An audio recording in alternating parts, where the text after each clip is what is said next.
இன்னைக்கு நான் ரொம்ப வித்தியாசமான ஒரு சூப் செய்யறேன். நான் இன்னைக்கு ப்ராக்கலி சீஸ் சூப் செய்யறேன். இது ரொம்ப வித்தியாசமானது, ஆனா ரொம்பவே ருசியானது.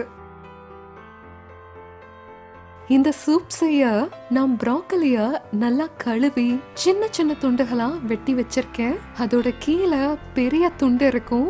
நான் அதெல்லாம் போடல, ஏன்னா அது ரொம்ப கெட்டியா இருக்கும். இப்ப அது கூடவே பச்சை உருளைக்கிழங்கையும் எடுத்திருக்கேன். நல்லா கழுவி தோல் உரிச்சிட்டு கியூப்ஸா வெட்டியிருக்கேன். முதல்ல ஒரு கடாயில நான் சுமாரா 1 டீஸ்பூனுக்கு வெண்ணெய சேர்த்துக்கிறேன். இப்ப வெண்ணெய் உருகினதும் அதுல இந்த நறுக்கின 3 பல்லு பூண்டை சேர்த்துக்கிறேன். அது கூடவே இந்த ஒரு மீடியம் சைஸ் வெங்காயத்தை சேர்த்துக்கலாம். இந்த சூப்புக்கு நம்ம பூண்டு அப்புறம் வெங்காயத்தை இந்திய கிரேவிக்கு செய்யறது மாதிரி வெங்காயத்தை அதிகம்லாம் வறுக்க வேண்டியதில்ல. நம்ம பொதுவா நல்லா சிவப்பு நிறமா ஆகிற வரைக்கும் வறுத்துக்கலாம். நிறைய அளவுக்குலாம் வறுக்க வேண்டாம். இப்ப நான் உப்பு சேர்த்துக்கிறேன். சோ வெங்காயம் சீக்கிரமா வெந்துரும். இப்ப இந்த நேரத்துல நான் கொஞ்சம் கருப்பு மிளகு சேர்த்துக்கிறேன். இந்த கருப்பு மிளகு வெண்ணெயில வறுக்கும் போது ரொம்பவே நல்ல ஒரு வாசனை வரும். எப்படி இருந்தாலும் இந்த சூப் கசப்பா இருந்தா நல்லா இருக்காது. இத பாருங்க, வெங்காயமும் பூண்டும் லேசா வறுத்தாச்சு, நல்லா மிருதுவா இருக்கு. நான் இந்த உருளைக்கிழங்க சேர்த்துக்கிறேன்.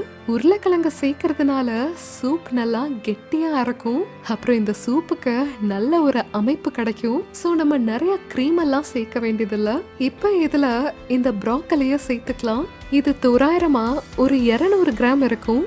இத பாருங்க, கொஞ்சம் ப்ராக்கலி பீசஸ சின்ன சின்ன துண்டுகளா வெட்டியிருக்கேன். இத நான் தனியா வச்சிருக்கேன். இத நான் தனியா எடுத்து வச்சிருக்கேன். இத நம்ம கடைசியா சூப்ல சேர்த்துக்கலாம். இப்ப இது ரெண்டும் வேகிறதுக்கு நம்ம சூப்ல சுமாரா ஒரு கப்புக்கு தண்ணீரை சேர்த்துக்கலாம். நீங்க காய்கறிய வேக வச்ச தண்ணீரை கூட சேர்த்துக்கலாம். இத மூடி வச்சுட்டு இது ரெண்டையும் நல்லா மென்மையா வேக வச்சுக்கலாம். இப்ப நீங்க என்ன கேட்கலாம், ஏன் இந்த ப்ராக்கலியையும் உருளைக்கிழங்கையும் குக்கர்ல வேக வைக்க கூடாது? அப்படி செய்ய நான் அட்வைஸ் பண்ண மாட்டேன். ஏன்னா இந்த ப்ராக்கலிய குக்கர்ல சமைக்கும் போது கருப்பா மாறிடும். உருளைக்கிழங்கு வெந்துருச்சா இல்லையா அப்படின்னு பார்க்கலாம். இத பாருங்க, இந்த உருளைக்கிழங்கு ரொம்ப நல்லாவே வெந்திருக்கு. இப்ப நான் அடுப்பை அணைச்சிட்டு கலவைய நல்லா முழுசா ஆற விடுறேன். அப்புறம் மிக்சியில அரைக்கலாம்.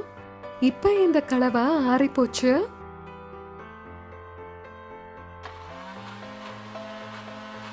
இப்போ இந்த சூப்பை அதே கடாயில திரும்பி ஊத்திக்கிறேன். இப்ப நான் ஃப்ளேமை கம்மியா தான் வச்சிருக்கேன். இத பாருங்க, ப்ராக்கலி சூப் நல்லா சுண்டி எவ்வளவு நல்ல நிறத்துக்கு வந்திருக்குன்னு. அப்புறம் ப்ராக்கலியோட அந்த பச்சை நிறமும் அப்படியே இருக்கு. அதே மிக்ஸி ஜார்ல கொஞ்சம் தண்ணீரை எடுத்துட்டு சூப்ல சேர்த்துக்கிறேன். அப்படியுமே சூப் நல்லா கெட்டியா தான் இருக்கு. இப்ப சூப்ல கிரீமினஸை கொண்டு வர ஃப்ரெஷ் கிரீமை இதுல சேர்த்துக்கிறேன்.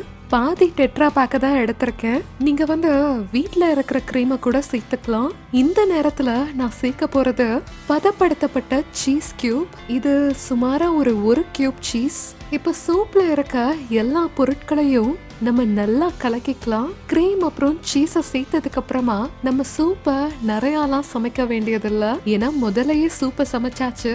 ஸ்லோ ஃப்ளேம்ல சீஸ் உருகிற மாதிரி ஒரு 5 நிமிஷம் சமைக்கலாம். அப்புறம் சூப் தயார். சீக்கிரமா ப்ராக்கலி அப்புறம் சீஸ் சூப்பை பரிமாறிக்கலாம். அப்புறம் சூப் மேல நான் கொஞ்சமா சீஸை சேர்த்துக்கிறேன். நான் முதலையே எடுத்து வச்ச பிளான்ச் பண்ண ப்ராக்கலிய சேர்த்துக்கிறேன். சூப் மேல இப்படி போட்டுக்கலாம். கூடவே தட்டின கருப்பு மிளகு. இப்ப இங்க தயாராயிருச்சு ரொம்ப ருசியான ப்ராக்கலி சீஸ் சூப். இதை நான் டோஸ்ட் பண்ண ரொட்டி கூட பரிமாறுறேன்.